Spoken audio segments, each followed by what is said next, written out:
కాశీలోని రాజరాజ నరేంద్రుని ఆస్థానంలో ఉండేవాడిని. నేను మహాభారతాన్ని రాసిన వారిలో మొదటి వారిని. అందుకే నన్ను ఆది కవి అని అంటారు. నేను మహాభారతంలో ఆది, సభ, అరణ్య పర్వంలో కొంత భాగాన్ని రాశాను. నాకు వాగానుశాసనుడు అనే బిరుదు కూడా ఉంది. నా పేరు తిక్కన్న. నేను 13వ శతాబ్దానికి చెందిన వాడిని. నేను నెల్లూరును పాలించిన మహమ్మసిద్ధి వద్ద మంత్రిగా ఉండేవాడిని. నేను మహాభారతంలో విరాట పూర్వం మొదలు 15 పద్యాలు రాశాను. నేను కవి, బ్రహ్మ, ఉభయ కవి అనే బిరుదులు కూడా ఉన్నాయి. నేను నిర్వచనోత్తర రామాయణం అనే కావ్యం కూడా రాశాను. నా పేరు తిక్కన్న. నేను 14వ శతాబ్దానికి చెందిన వాడిని.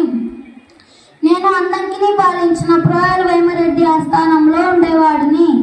నేను అరణ్య పర్వంలో నన్నయ్య రాయిగా మిగిలిన భాగాన్ని పూర్తి చేశాను. అదే కాకుండా నృసింహ పురాణం, హరివంశం కూడా రాశాను. నాకు ప్రదంబ పరమేశ్వరుడు, శంభుదాసుడు అనే బిరుదులు కూడా ఉన్నాయి. ధన్యవాదములు.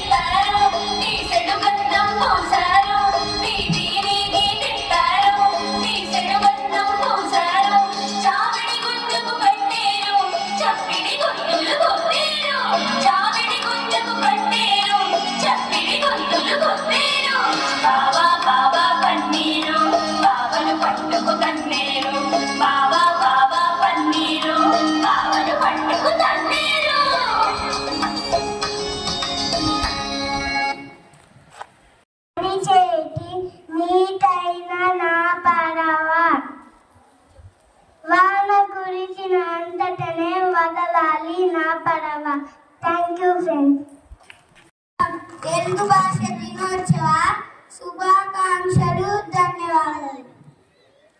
తెలుగు వాళ్ళం ధన్యవాదాలు. మేము పల్లెటూరు రైతులు, మేము తెలుగు వాళ్ళం ధన్యవాదాలు.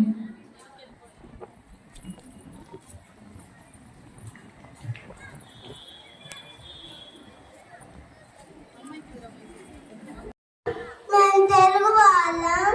తెలుగు భాష దినోత్సవ శుభాకాంక్షలు. ధన్యవాదాలు. తెలుగు హాయ్. आज तेलुगु दिन हाय. धन्यवाद. हमें मुस्लिम, हमें तेलुगु दिन हाय. आज तेलुगु दिन हाय. धन्यवाद.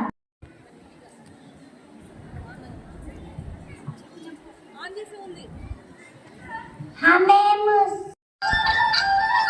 अंदर क्लास कट्टिंदम्मा.